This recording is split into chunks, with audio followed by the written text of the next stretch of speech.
Hello നമസ്കാരം, എല്ലാവർക്കും സഹകാരി raise പ്ലസിന്റെ daily current affairs ക്ലാസ്സിലേക്ക് സ്വാഗതം.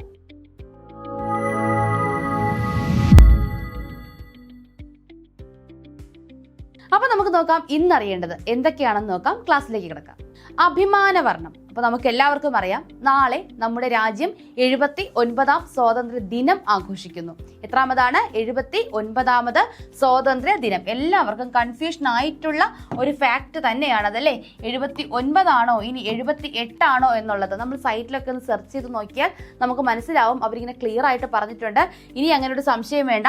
79ാം സ്വാതന്ത്ര്യ ദിനം അല്ലേ, ദിനം, ആ ഒരു ദിനം 1947 ഓഗസ്റ്റ് 15 നമ്മൾ 1ാം സ്വാതന്ത്ര്യ ദിനം ആഘോഷിച്ചു. അങ്ങനെ ആ ഒരു ദിവസവും കൂടി എണ്ണി തുടങ്ങിയാൽ 2025 ഓഗസ്റ്റ് 15 ആകുമ്പോഴേക്കും 79ാം സ്വാതന്ത്ര്യ ദിനമാണ് നമ്മൾ ആഘോഷിക്കുന്നത്.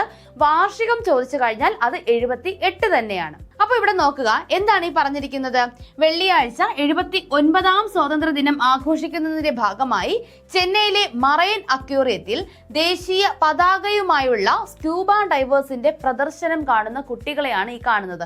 നമ്മുടെ ചെന്നൈയിലെ മറൈൻ അക്വേറിയത്തിൽ ദേശീയ പതാകയുമായിട്ട് എന്ത് ചെയ്യുന്നു? സ്ക്യൂബ ഡൈവേഴ്സ് ഡൈവ് ചെയ്യുന്നത് കണ്ടു നിൽക്കുന്ന കുട്ടികളെയാണ് നിങ്ങൾ ഈ ചിത്രത്തിൽ കാണുന്നത്. കുവൈറ്റിൽ വിഷമദ്യ ദുരന്തം, 13 പേർ മരിച്ചു. കുവൈറ്റിൽ മദ്യനിരോധനമുള്ള ഒരു രാജ്യമാണ് കുവൈറ്റ്. എന്താണ്? മദ്യനിരോധനമുള്ള ഒരു രാജ്യമാണ്. അപ്പോൾ അനധികൃതമായിട്ട് മദ്യം വാങ്ങി കഴിച്ചു, അങ്ങനെ സംഭവിച്ചു പോയതാണ്. മരിച്ചവരിൽ മലയാളികളും ഉണ്ട് എന്ന് പറയുന്നു. ഒന്നും വ്യക്തമല്ല. കുവൈറ്റിൽ വിഷമദ്യ ദുരന്തം 13 പേർ അന്തരിച്ചിട്ടുണ്ട്. അപ്പൊ നമുക്കൊരു പക്ഷേ ചോദ്യം വരാം, അടുത്തിടെ വിഷമദ്യ ദുരന്തം ഉണ്ടായ രാജ്യം ഏതെന്നൊരു ചോദ്യം ഒരു പക്ഷേ വരാം. ഓർത്തിരിക്കുക, കുവൈറ്റ് ആണ്. മീനങ്ങാടി പഞ്ചായത്തിന് സി അച്യുതമേനോൻ പുരസ്കാരം. CJ സ്കറിയാപിള്ളയ്ക്ക് കർഷകോത്തമ. അപ്പോൾ നമ്മുടെ കാർഷിക അവാർഡുകൾ പ്രഖ്യാപിച്ചിട്ടുണ്ട്. മീനങ്ങാടി പഞ്ചായത്തിനാണ് അച്യുതമേനോൻ പുരസ്കാരം. എന്താണ് അച്യുതമേനോൻ പുരസ്കാരം? നമുക്ക് നോക്കാം. കാർഷിക മേഖലയിൽ മികച്ച പ്രവർത്തനങ്ങൾ കൈവരിച്ചതിന്, എന്തിനാണ്? കാർഷിക മേഖലയിൽ മികച്ച പ്രവർത്തനം കാഴ്ചവെച്ച തദ്ദേശ സ്വയംഭരണ സ്ഥാപനത്തിനുള്ള പുരസ്കാരം. എന്താണ്? കാർഷിക മേഖലയിൽ മികച്ച പ്രവർത്തനം കാഴ്ചവെച്ച തദ്ദേശ സ്വയംഭരണ സ്ഥാപനത്തിനുള്ള അച്യുതമേനോൻ പുരസ്കാരം. അപ്പൊ മികച്ച തദ്ദേശ സ്വയംഭരണ സ്ഥാപനത്തിനാണ് അച്യുതമേനോൻ പുരസ്കാരം. കാർഷിക മേഖലയിൽ മികച്ച കഴിവുകൾ തെളിയിച്ച, മികച്ച പ്രവർത്തനങ്ങൾ മുന്നോട്ട് വെച്ച. അപ്പൊ ഈ അച്യുതമേനോൻ പുരസ്കാരം ലഭിച്ചിരിക്കുന്നത് വയനാട് മീനങ്ങാടി ഗ്രാമപഞ്ചായത്തിനാണ്. വയനാട് മീനങ്ങാടി ഗ്രാമപഞ്ചായത്തിനാണ് കാർഷിക മേഖലയിൽ മികച്ച പ്രകടനം കാഴ്ചവെച്ചതിനുള്ള സി അച്യുതമേനോൻ പുരസ്കാരം ലഭിച്ചിരിക്കുന്നത്. കർഷകോത്തമ പുരസ്കാരം ലഭിച്ചിരിക്കുന്നത് ആർക്കാണ്? CJ സ്കറിയാപിള്ള. എന്താണ്? CJ സ്കറിയാപിള്ളയ്ക്കാണ് കർഷകോത്തമ പുരസ്കാരം ലഭിച്ചിരിക്കുന്നത്. അതുപോലെ മഹേഷ് കുമാർ കേരകേസരി പുരസ്കാരം മഹേഷ് കുമാർ. റാംലത്ത് അൽഹാദ് മികച്ച ജൈവ കർഷകയ്ക്കുള്ള പുരസ്കാരം ലഭിച്ചത് റാംലത്ത് അൽഹാദിനാണ്. മോനു വർഗീസ് മാമൻ യുവ കർഷകനുള്ള പുരസ്കാരം ലഭിച്ച വ്യക്തിയാണ് മോനു വർഗീസ്. R ശിവദാസൻ ഹരിതമിത്ര പുരസ്കാരം ലഭിച്ചത് R ശിവദാസനാണ്. NS മിഥുനാണ് കർഷക ജ്യോതി പുരസ്കാരം ലഭിച്ചത്. ആർക്കാണ്? NS മിഥുന് കർഷക ജ്യോതി പുരസ്കാരം ലഭിച്ചു. അപ്പൊ ഈ പറയുന്ന പുരസ്കാരങ്ങളെല്ലാം നിങ്ങൾ കൃത്യമായിട്ടും നോട്ട് ചെയ്ത് വെച്ച് പഠിക്കുക. വരുന്ന പരീക്ഷകളിലൊക്കെ ചോദിക്കാൻ ചാൻസ് വളരെ കൂടുതലാണ്. കർഷക ഭാരതി മാധ്യമ പുരസ്കാരം അനു ദേവസിക്ക്. അപ്പൊ മറ്റൊരു കാർഷിക പുരസ്കാരമാണ്. എന്താണെന്ന് നോക്കാം. മികച്ച കാർഷിക റിപ്പോർട്ടർക്ക്. എന്താണ്? മികച്ച കാർഷിക റിപ്പോർട്ടർക്ക് നൽകുന്ന പുരസ്കാരമാണ് നവമാധ്യമ പുരസ്കാരം. മികച്ച കാർഷിക റിപ്പോർട്ടിംഗിൽ നവമാധ്യമ വിഭാഗത്തിൽ സംസ്ഥാന സർക്കാരിന്റെ കർഷക ഭാരതി പുരസ്കാരമാണ് ആർക്ക് ലഭിച്ചിരിക്കുന്നത്? അനു ദേവസിക്ക് ലഭിച്ചിരിക്കുന്നത്. അപ്പൊ കാർഷിക വാർത്തകളൊക്കെ മികച്ച രീതിയിൽ റിപ്പോർട്ട് ചെയ്തതിനുള്ള നവമാധ്യമ വിഭാഗത്തിലെ പുരസ്കാരമാണ് ആർക്ക് ലഭിച്ചത്? അനു ദേവസിക്ക് ലഭിച്ചത്. UPSCയുടെ പ്രതിഭാ സേതു പദ്ധതി. UPSC ഒരു പുതിയ പദ്ധതി കൊണ്ടുവന്നിട്ടുണ്ട്. UPSC നിയമന ശുപാർശ ചെയ്യാത്തവർക്ക് തൊഴിൽ നൽകാൻ അവസരം നൽകുന്ന പദ്ധതിയാണ് ഏത്? പ്രതിഭാ സേതു പദ്ധതി. നിയമനത്തിന് ശുപാർശ ചെയ്യാത്ത ഉദ്യോഗാർത്ഥികൾക്ക് ജോലി ലഭ്യമാക്കാനുള്ള പ്രതിഭാ സേതു പദ്ധതി യൂണിയൻ പബ്ലിക് സർവീസ് കമ്മീഷൻ പ്രഖ്യാപിച്ചു. അപ്പൊ എന്താണ് പ്രതിഭാ സേതു പദ്ധതി? എന്താണ്? UPSC നിയമന ശുപാർശ ചെയ്യാത്തവർക്ക് തൊഴിൽ നൽകാൻ അവസരം ലഭിക്കുന്ന UPSCയുടെ ഒരു പദ്ധതിയാണ് ഏത്? UPSCയുടെ പ്രതിഭാ സേതു പദ്ധതി. ഏതാണ് പദ്ധതി? പ്രതിഭാ സേതു പദ്ധതി. മേക്ക് ഇൻ ഇന്ത്യ, ഫുട്ബോളിൽ മേക്ക് ഇൻ ഇന്ത്യ, അത് നമ്മൾ കഴിഞ്ഞ ദിവസം പഠിച്ചിട്ടുണ്ടായിരുന്നു. നീണ്ട 13 വർഷങ്ങൾക്ക് ശേഷം ഒരു ഇന്ത്യക്കാരൻ, ഒരു ഇന്ത്യൻ കോച്ച് ഇന്ത്യൻ ഫുട്ബോൾ ടീമിന് പരിശീലനം നൽകുന്നു. ഇന്ത്യക്കാരനായ 13 വർഷങ്ങൾക്ക് ശേഷം ഇന്ത്യൻ ഫുട്ബോൾ ടീമിന് ഇന്ത്യക്കാരനായ ഒരു കോച്ച് ഉണ്ടായിരിക്കുകയാണ്. ആരാണത്? ഖാലിദ് ജമീൽ. ആരാണ്? ഖാലിദ് ജമീൽ. ഖാലിദ് ജമീൽ ഇന്ത്യൻ പരിശീലകനായിട്ട് ചുമതല ഏറ്റിട്ടുണ്ട്. 2 വർഷത്തേക്കാണ് കരാർ. രോഹിത് 2ാം റാങ്കിൽ, നമ്മുടെ രോഹിത് ശർമ്മ 2ാം റാങ്കിൽ എത്തിയിട്ടുണ്ട്. അന്താരാഷ്ട്ര ക്രിക്കറ്റ് കൗൺസിലിന്റെ ഏകദിന ബാറ്റിംഗ് റാങ്കിങ്ങിൽ, ഏതിലാണ്? അന്താരാഷ്ട്ര ക്രിക്കറ്റ് കൗൺസിലിന്റെ ഏകദിന ബാറ്റിംഗ് റാങ്കിങ്ങിലാണ് നമ്മുടെ രോഹിത് ശർമ്മ 2ാം റാങ്കിൽ എത്തിയത്. അദ്ദേഹം തന്റെ നില ഒന്ന് മെച്ചപ്പെടുത്തിയാണ് 2ാം റാങ്കിലേക്ക് എത്തിയത്. അങ്ങനെയെങ്കിൽ 1ാം റാങ്കിൽ നിൽക്കുന്ന താരം ആരാണ്? നമ്മൾ കഴിഞ്ഞ ദിവസം പഠിച്ചിട്ടുണ്ട്. ആരാണ്? നമ്മുടെ ശുഭ്മാൻ ഗില്ലാണ്. ആരാണ്? ശുഭ്മാൻ ഗില്ലാണ് 1ാം റാങ്കിൽ നിൽക്കുന്നത്. പാകിസ്ഥാന്റെ ബാബർ അസം 3ാം റാങ്കിലേക്ക് വീണു. അപ്പൊ 2ാം റാങ്കിൽ നിന്നിരുന്ന പാകിസ്ഥാന്റെ ബാബർ അസം 3ാം റാങ്കിലേക്ക് പോയി. ഇന്ത്യയുടെ വിരാട് കോഹ്ലി 4ാം റാങ്കിലും ശ്രേയസ് അയ്യർ 8ാം റാങ്കിലുമാണ് ഉള്ളത്. അപ്പോൾ 1ാം റാങ്കിലുള്ളത് നമ്മുടെ ശുഭ്മാൻ ഗില്ലാണ്, 2ാം റാങ്കിലുള്ളത് നമ്മുടെ രോഹിത് ശർമ്മയാണ്, 3ാം റാങ്കിലുള്ളത് പാകിസ്ഥാന്റെ ബാബർ അസമാണ്, 4ാം റാങ്കിലുള്ളത് നമ്മുടെ വിരാട് കോഹ്ലിയാണ്, 8ാം റാങ്കിൽ ശ്രേയസ് അയ്യറുമുണ്ട്. ഏതാണ് ഈ റാങ്കിംഗ്? അന്താരാഷ്ട്ര ക്രിക്കറ്റ് കൗൺസിലിന്റെ ഏകദിന ബാറ്റിംഗ് റാങ്കിംഗ് ആണ് ഈ പറഞ്ഞു പോയത്. 1ാം റാങ്ക് നിലനിർത്തി റയൽ. ഇനി മറ്റൊരു റാങ്കിംഗ് ആണ്, നമുക്ക് നോക്കാം. യൂറോപ്യൻ ഫുട്ബോൾ അസോസിയേഷൻ അഥവാ യുവേഫ. എന്താണ്? യൂറോപ്യൻ ഫുട്ബോൾ അസോസിയേഷൻ അഥവാ യുവേഫ ക്ലബ്ബ് റാങ്കിങ്ങിൽ 1ാം സ്ഥാനം നിലനിർത്തിയിരിക്കുകയാണ് സ്പാനിഷ് ടീമായ റയൽ മാഡ്രിഡ്. അപ്പോൾ കഴിഞ്ഞ വർഷം അവർ തന്നെയായിരുന്നു 1ാം സ്ഥാനം, ഇത്തവണയും അവർ തന്നെയാണ് 1ാം സ്ഥാനത്തുള്ളത്. 2ാം സ്ഥാനത്തുള്ളത് ഇന്റർ മിലാൻ ആണ്. ഏതാണ്? ഇന്റർ മിലാൻ അല്ല, ഇന്റർ മിലാൻ 3ാം സ്ഥാനത്താണ്. Bayern Munich. ഏതാണ്? Bayern Munich. ബയേൺ മ്യൂണിക് ആണ് 2ാം സ്ഥാനത്തുള്ളത്. Inter Milan 3ാം സ്ഥാനത്താണുള്ളത്. അപ്പോൾ 1ാം സ്ഥാനം നിലനിർത്തിയിരിക്കുന്ന റയൽ മാഡ്രിഡ് ആണ്. 2ാം സ്ഥാനം ബയേൺ മ്യൂണിക്കിനാണ്. 2ാം സ്ഥാനം ബയേൺ മ്യൂണിക്കിനാണ്. 3ാം സ്ഥാനം ഇന്റർ മിയാമി. 3ാം സ്ഥാനം യുവേഫ റാങ്കിങ്ങിൽ 3ാം സ്ഥാനമാണ് ഇന്റർ മിയാമിക്ക്. 1ാം സ്ഥാനം റയൽ മാഡ്രിഡിനാണ്. അടുത്ത വാർത്തയിലേക്ക് പോകാം. ഗുൽവീർ സിംഗിന് ദേശീയ റെക്കോർഡ്. ഈ പേരുകളൊക്കെ തന്നെ നമ്മുടെ ക്ലാസ്സിലൂടെ നമ്മൾ പലതവണയായിട്ട് പറഞ്ഞു പോയ പേരുകളാണ്. അപ്പൊ ഇവരൊന്നും ഏത് കായിക ഇനവുമായി ബന്ധപ്പെട്ട വ്യക്തികളാണെന്നൊന്നും നിങ്ങൾ മറക്കാതിരിക്കുക. ഹംഗേറിയൻ ഗ്രാൻഡ് പ്രീ അത്ലറ്റിക്സിൽ 3000 മീറ്റർ ഓട്ടത്തിൽ ഇന്ത്യൻ റെക്കോർഡ് തിരുത്തി ഗുൽവീർ സിംഗ്. 3000 മീറ്റർ ഓട്ടത്തിൽ ഇന്ത്യൻ റെക്കോർഡ് തിരുത്തിയിരിക്കുകയാണ് ഗുൽവീർ സിംഗ്. അപ്പോൾ ഗുൽവീർ സിംഗ് ഒരു അത്ലറ്റ് ആണ്, ഒരു ഓട്ടക്കാരനാണ്. 3000 മീറ്റർ ഓട്ടത്തിൽ ഇന്ത്യയുടെ റെക്കോർഡ് ആര് തകർത്തിട്ടുണ്ട്? ഗുൽവീർ സിംഗ് തകർത്തിട്ടുണ്ട്. ഹംഗേറിയൻ ഗ്രാൻഡ് പ്രീ അത്ലറ്റിക്സിൽ 3000 മീറ്റർ ഓട്ടത്തിൽ ഇന്ത്യൻ റെക്കോർഡ് തിരുത്തി Gulveer Singh.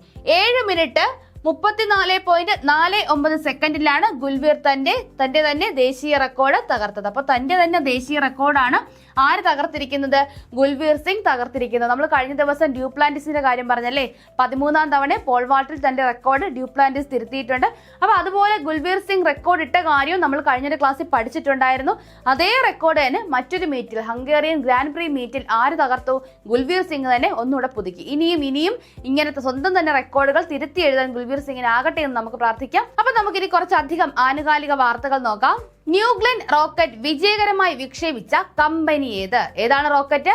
New Glenn rocket വിജയകരമായി വിക്ഷേപിച്ച കമ്പനി ഏത് എന്നാണ് നമ്മുടെ ചോദ്യം. ഏതാണ് കമ്പനി? Blue Origin. ഏതാണ്? Blue Origin. New Glenn Blue Origin. എല്ലാത്തിലും ഒരു ഗ്ലൂ പോലെ ഉണ്ടല്ലേ. ന്യൂ ഗ്ലെൻ റോക്കറ്റ് വിജയകരമായി വിക്ഷേപിച്ച കമ്പനിയാണ് ബ്ലൂ ഒറിജിൻ ആണ് ന്യൂ ഗ്ലെൻ റോക്കറ്റ് വിക്ഷേപിച്ചത്.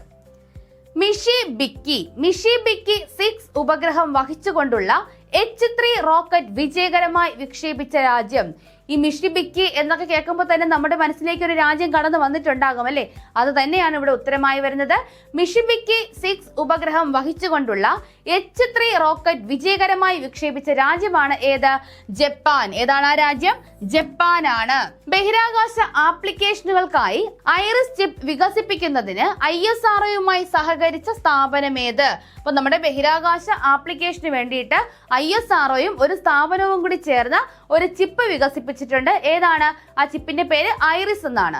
ഈ ചിപ്പ് വികസിപ്പിക്കാൻ നമ്മുടെ ISROയെ സഹായിച്ച സ്ഥാപനമാണ് IIT മദ്രാസ്. ഏതാണ്? IIT മദ്രാസ്. ഇത് നമ്മൾ കഴിഞ്ഞ ക്ലാസ്സിലൊക്കെ പറഞ്ഞു പോയിട്ടുള്ള കാര്യമാണ്. വീണ്ടും വീണ്ടും ഓർക്കാനാണ് പിന്നെയും ക്ലാസ്സുകളിലേക്ക് ഇത്തരം പോയിന്റുകൾ കൊണ്ടുവരുന്നത്. കൃത്യമായി പഠിച്ചിരിക്കുക. അടുത്തത് നോക്കാം. ഏഷ്യൻ സർഫിംഗ് ചാമ്പ്യൻഷിപ്പിൽ വെങ്കലം നേടിയ താരമാണ് രമേഷ് ബുദ്ധിഹാൽ. ആരാണ്? രമേഷ് ബുദ്ധിഹാൽ. ഏഷ്യൻ സർഫിംഗ് ചാമ്പ്യൻഷിപ്പിൽ വെങ്കലം നേടിയ താരമാണ് രമേഷ് ബുദ്ധിഹാൽ. ആരാണ്? രമേഷ് ബുദ്ധിഹാൽ. വ്യക്തിഗത ഇനത്തിൽ ചരിത്രത്തിൽ ആദ്യമായിട്ടാണ് ഇന്ത്യക്ക് ഒരു രാജ്യാന്തര മെഡൽ സർഫിങ്ങിനൊക്കെ ലഭിക്കുന്നത്. വ്യക്തിഗത ഇനത്തിൽ ചരിത്രത്തിൽ ആദ്യമായിട്ടാണ് ഇന്ത്യക്ക് ഒരു രാജ്യാന്തര മെഡൽ ലഭിക്കുന്നത്. കിഴക്കൻ അറ്റ്ലാന്റിക് സമുദ്രത്തിൽ രൂപം കൊണ്ട ചുഴലിക്കാറ്റാണ് എറിൻ. ഏതാണ്? എറിൻ. കിഴക്കൻ അറ്റ്ലാന്റിക് സമുദ്രത്തിൽ രൂപം കൊണ്ട ചുഴലിക്കാറ്റാണ് എറിൻ. നമ്മുടെ PSCക്ക് കാറ്റുകളൊക്കെ ഇഷ്ടമാണ്. അപ്പൊ നിങ്ങൾ കൃത്യമായിട്ട് പഠിച്ചിരിക്കുക.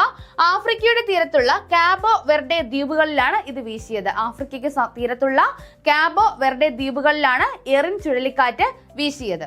മറ്റൊരു കാറ്റ് കൂടെ നോക്കാം. മധ്യ പസഫിക് സമുദ്രത്തിൽ വീശിയ ഉഷ്ണമേഖലാ ചുഴലിക്കാറ്റ്. ഏതാണ്? മധ്യ പസഫിക് സമുദ്രത്തിൽ വീശിയ ഉഷ്ണമേഖല ചുഴലിക്കാറ്റാണ് ഹെൻറിയറ്റ്. ഏതാണ്? ഹെൻറിയറ്റ്. മധ്യ പസഫിക് സമുദ്രത്തിൽ വീശിയ ഉഷ്ണമേഖല ചുഴലിക്കാറ്റാണ് ഹെൻറിയറ്റ്. 2025 ഓഗസ്റ്റിൽ പൊട്ടിത്തെറിച്ച ഷിൻമോഡെക്. ഏതാണ്? ഷിൻമോഡെക് അഗ്നിപർവ്വതം ജപ്പാനിലാണ്. നമ്മൾ പഠിച്ച കാര്യമാണ്. ഷിൻമോഡെക് 2025 ഓഗസ്റ്റിൽ പൊട്ടിത്തെറിച്ച ഷിൻമോഡെക് അഗ്നിപർവ്വതം സ്ഥിതി ചെയ്യുന്നത് ജപ്പാനിലാണ്. അടുത്ത് നമുക്ക് കുറച്ച് റിലേറ്റഡ് ക്വസ്റ്റ്യൻസ് നോക്കാം. ഇന്നത്തെ സെഗ്മെന്റിൽ ഉൾപ്പെടുത്തിയിരിക്കുന്നത് നമ്മുടെ സ്വാതന്ത്ര്യ ദിനവുമായി ബന്ധപ്പെട്ട് നമ്മുടെ സ്കൂൾ കുട്ടികൾക്ക് വേണ്ടി ഒരു ക്വിസ് കോമ്പറ്റീഷൻ നടത്തുന്ന രീതിക്ക് നമ്മുടെ പത്രത്തിൽ കുറച്ച് ക്വസ്റ്റ്യൻസ്, ഒരു 30ഓളം ക്വസ്റ്റ്യൻസ് വന്നിട്ടുണ്ട്. അത് നമുക്കും കുറച്ച് ബേസിക് ഫാക്ട്സ് അറിഞ്ഞിരിക്കാൻ വളരെ ഉപകാരപ്രദമായിട്ടുള്ളതാണ്. അപ്പോൾ അതാണ് ഇന്നത്തെ ക്ലാസ്സിൽ നമ്മൾ റിലേറ്റഡ് ക്വസ്റ്റ്യൻ സെഗ്മെന്റിൽ കൊണ്ടുവന്നിരിക്കുന്നത്. ഒന്നാമത്തെ ചോദ്യം, who was known as Lokmanya?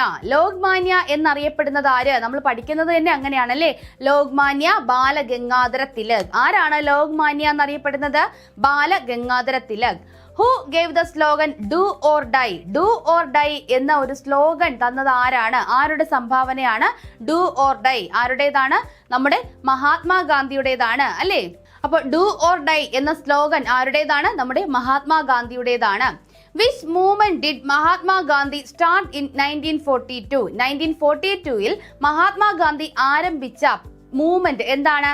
ഏതായിരുന്നു? നമ്മുടെ ക്വിറ്റ് ഇന്ത്യ സമരമാണല്ലേ. ക്വിറ്റ് ഇന്ത്യ സമരവുമായി ബന്ധപ്പെട്ടാണ് ഡു ഓർ ഡൈ എന്ന് മഹാത്മാഗാന്ധി പറഞ്ഞത്. ഒന്നുകിൽ മരിക്കുക അല്ലെങ്കിൽ പൊരുതുക, മരിക്കുക അല്ലെങ്കിൽ പൊരുതുക. Who was known as iron man of India? Iron man of India എന്നറിയപ്പെടുന്നത് ആരാണ്? സർദാർ വല്ലഭായ് പട്ടേൽ ആണ്. സർദാർ വല്ലഭായ് പട്ടേൽ ആണ് അയൺ മാൻ ഓഫ് ഇന്ത്യ എന്നറിയപ്പെടുന്നത്. Who was the first president of India? ചെറിയ സിമ്പിൾ ക്വസ്റ്റ്യൻസ് ആണ്. നിങ്ങൾക്ക് തോന്നും അയ്യോ ഇതൊക്കെ എന്തിനാ നമ്മളോട് ചോദിക്കുന്നു തോന്നും. ചിലർക്കൊക്കെ മറന്നു പോയിട്ടുള്ളവരും കാണും. അപ്പോൾ ഇത് നമ്മുടെ സ്കൂൾ കുട്ടികൾക്ക് വേണ്ടിയിട്ടുള്ളതാണ്. ആ ഒരു രീതിയിൽ മാത്രം നിങ്ങൾ കണ്ടാൽ മതി. Who was the first president of India? ആരാണ്? നമ്മുടെ ഡോക്ടർ രാജേന്ദ്ര പ്രസാദ് ആണ്. Which is India's national song? ഇന്ത്യയുടെ നാഷണൽ സോങ് ഏതാണ്? ദേശീയ ഗാനം ഏതാണ്? ദേശീയ ഗാനം വന്ദേ മാതരമാണ്. ഇത് തിരിഞ്ഞു പോകുന്നവരുണ്ട്, ദേശീയ ഗാനവും ദേശീയ ഗീതവും തമ്മിൽ. ദേശീയ ഗാനം ഏതാണ്? വന്ദേ മാതരമാണ്. Who wrote Janaganamana? ജനഗണമന എഴുതിയത് ആരാണ്? നമ്മുടെ രവീന്ദ്രനാഥ ടാഗോർ ആണ്. രവീന്ദ്രനാഥ ടാഗോർ ആണ് ജനഗണമന എഴുതിയത്. അടുത്ത ചോദ്യം നോക്കാം. Who rote Vande Mataram? വന്ദേ മാതരം എഴുതിയത് ആരാണ്? നമ്മുടെ ബങ്കിം ചന്ദ്ര ചാറ്റർജി. അദ്ദേഹത്തിന്റെ ആനന്ദമതം എന്ന നോവലിലേതാണ് വന്ദേ മാതരം എന്ന ഒരു കവിത. Who was the last viceroy of India? ഇന്ത്യയുടെ അവസാനത്തെ വൈസ്രോയ് ആര്? ആരാണ് ഇന്ത്യയുടെ അവസാനത്തെ വൈസ്രോയ്? ആരാണ്? മൗണ്ട് ബാറ്റൻ പ്രഭു ആണ്. ഇന്ത്യയുടെ അവസാനത്തെ വൈസ്രോയ് ആണ് മൗണ്ട് ബാറ്റൻ പ്രഭു. അത് കഴിഞ്ഞിട്ട് എന്താവുന്നു? ഇന്ത്യയുടെ അവസാനത്തെ വൈസ്രോയ് ആരാണ്? മൗണ്ട് ബാറ്റൻ പ്രഭു ആണ്. Which freedom fighter is known as Netaji? Netaji എന്നറിയപ്പെടുന്നത് ആരാണ്? നേതാജി സുഭാഷ് ചന്ദ്രബോസ്. അങ്ങനെയാണ് നമ്മൾ പഠിച്ചു വെക്കുന്നത് അല്ലെ. നേതാജി എന്നറിയപ്പെടുന്നത് സുഭാഷ് ചന്ദ്രബോസ് ആണ്. Who gave the slogan Swaraj is my birthright? ആരാണ് Swaraj is my birthright എന്ന് പറഞ്ഞത്? ആരാണ്? ബാലഗംഗാധര തിലകാണ്. ബാലഗംഗാധര തിലകാണ് Swaraj is my birthright എന്ന് പറഞ്ഞത്. Where did the Jallianwala Bagh massacre take place? Jallianwala Bagh കൂട്ടക്കൊല നടന്നത് എവിടെയാണ്? പഞ്ചാബിലെ അമൃത്സറിലാണ് ജാലിയൻവാല ബാഗ് കൂട്ടക്കൊല നടന്നത്. When did the Jallianwala Bagh massacre happen? എന്നാണ് നടന്നത്? 1919 ജാലിയൻവാല ബാഗ് കൂട്ടക്കൊല നടക്കുന്നത്. അടുത്ത ചോദ്യം നോക്കാം. Who was known as Punjab Kesari? Punjab Kesari എന്നറിയപ്പെടുന്നത് ആരാണ്? ലാലാ ലജ്പത് റായ് ആണ് പഞ്ചാബ് കേസരി എന്നറിയപ്പെടുന്നത്. When did the Dandi March start? Dandi March നടന്നത് ഏത് വർഷമാണ്? 1930 Dandi March. Who was called the Nightingale of India? ഇന്ത്യയുടെ നൈറ്റിംഗേൾ എന്നറിയപ്പെടുന്നത് ആരാണ്? ഈ ചിത്രത്തിൽ കാണുന്ന വ്യക്തി ആരാണ്? സരോജിനി നായിഡു ആണ്. Who founded the forward block? Forward block ആരംഭിച്ചത് ആരാണ്? സുഭാഷ് ചന്ദ്രബോസ് ആണ് forward block. Which movement did Mahatma Gandhi start in 1920? 1920 Mahatma Gandhi ആരംഭിച്ച പ്രസ്ഥാനം എന്താണ്? നിസ്സഹരണ പ്രസ്ഥാനം. ഏതാണ്? നിസ്സഹരണ പ്രസ്ഥാനമാണ് 1920 ആരംഭിക്കുന്നത്. 22 ചൗരി ചൗര സംഭവത്തോടുകൂടി ഗാന്ധിജി നിസ്സഹരണ പ്രസ്ഥാനം അവസാനിപ്പിക്കുന്നു. അതിന്റെ ഭാഗമായിട്ടാണ് എന്തൊക്കെ വരുന്നത്? 1923 സ്വരാജ് പാർട്ടിയൊക്കെ രൂപം കൊള്ളുന്നത്. പറയുകയാണെങ്കിൽ ഒരുപാട് പറയണം, നമുക്ക് ഇതിന്റെ ക്വസ്റ്റ്യൻ ആൻസർ മാത്രം പറഞ്ഞു പോകാം. Who was the first governor general of independent India? Independent ഇന്ത്യയിലെ ആദ്യത്തെ ഗവർണർ ജനറൽ ആരാണ്? മൗണ്ട് ബാറ്റൻ പ്രഭു തന്നെയാണ്. അദ്ദേഹം ലാസ്റ്റ് വൈസ്രോയി ആയതിനു ശേഷം ഇൻഡിപെൻഡന്റ് ഇന്ത്യയുടെ ഗവർണർ ജനറൽ ആകുന്നു. അതിനുശേഷമാണ് നമ്മുടെ C Rajagopalachari governor general of India ആകുന്നത്. Who started the home rule movement? Home rule movement ആരംഭിച്ചത് ആരൊക്കെയാണ്? നമ്മുടെ ആനി ബെസന്റും ബാലഗംഗാധര തിലകും ചേർന്നാണ് ഹോം റൂൾ മൂവ്മെന്റ് ആരംഭിക്കുന്നത്. Who started the newspaper Young India? Young India ആരുടേതാണ്? നമ്മുടെ മഹാത്മാഗാന്ധിയുടെ ന്യൂസ് പേപ്പർ ആണ് Young India. Who started the newspaper Kesari? Kesari ആരുടേതാണ്? ബാലഗംഗാധര തിലകിന്റേതാണ് Kesari. Who was the leader of the revolt of 1857 in Jhansi? ആരാണ്? നമ്മുടെ ഝാൻസി റാണി. ഝാൻസി റാണിയാണ് ഝാൻസിയിൽ സമരം നടത്തിയത്. എന്തായിരുന്നു ഝാൻസി റാണിയുടെ പേര്? റാണി ലക്ഷ്മിഭായ്. എന്താണ്? Rani Lakshmibai. Who was the last emperor? Last Mughal emperor of India? അവസാനത്തെ മുഗൾ ചക്രവർത്തി ആരായിരുന്നു? ബഹദൂർ ഷാ സഫർ അല്ലെങ്കിൽ ബഹദൂർ ഷാ രണ്ടാമനായിരുന്നു അവസാനത്തെ മുഗൾ ചക്രവർത്തി. Which freedom fighter is known as Azad? Azad എന്നറിയപ്പെടുന്നത് ആരാണ്? ചന്ദ്രശേഖർ ആസാദ് ആണ് ആസാദ് എന്നറിയപ്പെടുന്നത്. Who started the Khilafat movement? Khilafat movement start ചെയ്തത് ആരാണ്? അലി ബ്രദേഴ്സ് ആണ്. ഖിലാഫത്ത് മൂവ്മെന്റിന്റെ പ്രസിഡന്റ് ആയിട്ടിരുന്നത് ആരാണ്? നമ്മുടെ മഹാത്മാഗാന്ധിയാണ്. അലി ബ്രദേഴ്സ് ആണ് ഖിലാഫത്ത് മൂവ്മെന്റ് ആരംഭിക്കുന്നത്. Who designed the tricolour Indian national flag? Indian national flag നമ്മുടെ ഇന്ത്യയുടെ പതാക രൂപകൽപ്പന ചെയ്തത് ആരാണ്? പിംഗലി വെങ്കയ്യയാണ്. പിംഗലി വെങ്കയ്യയാണ് ഇന്ത്യയുടെ ദേശീയ പതാക രൂപകൽപ്പന ചെയ്ത വ്യക്തി. Who was known as Deshbandhu? Deshbandhu എന്നറിയപ്പെടുന്നത് ആരാണ്? നമ്മുടെ CR ദാസ്. CR ദാസ് ആണ് ദേശബന്ധു എന്നറിയപ്പെടുന്നത്. ഹു ലെഡ് ദ ചമ്പാരൻ സത്യാഗ്രഹ? ചമ്പാരൻ സത്യാഗ്രഹത്തിന് നേതൃത്വം നൽകുന്നത് ആരാണ്? നമ്മുടെ മഹാത്മാഗാന്ധിയാണ് ചമ്പാരൻ സത്യാഗ്രഹത്തിന് നേതൃത്വം നൽകുന്നത്. In which year was the Simon commission appointed? Simon കമ്മീഷനെ നിയമിച്ച വർഷം ഏതാണ്? ഏത് വർഷമാണ്? 1927 സൈമൺ കമ്മീഷനെ നിയമിക്കുന്നത്. അപ്പൊ ഇത്രയുമാണ് പത്രത്തിൽ വന്ന നമ്മുടെ ഇൻഡിപെൻഡൻസ് ഡേ ക്വിസുമായി ബന്ധപ്പെട്ട് വന്ന ചോദ്യങ്ങളാണിത്. കൊച്ചു കൂട്ടുകാർക്ക് വേണ്ടിയിട്ടുള്ളതാണ്. എങ്കിലും നമുക്കൊന്ന് റീഫ്രഷ് ചെയ്യാനായി എന്നാണ് എന്റെ വിശ്വാസം. അപ്പൊ ഇത്രയുമാണ് നമ്മുടെ ഇന്നത്തെ ക്ലാസ്. അടുത്ത ക്ലാസ്സിലൂടെ കൂടുതൽ ആനുകാലിക വാർത്തകളുമായി നമുക്ക് വീണ്ടും കാണാം. താങ്ക്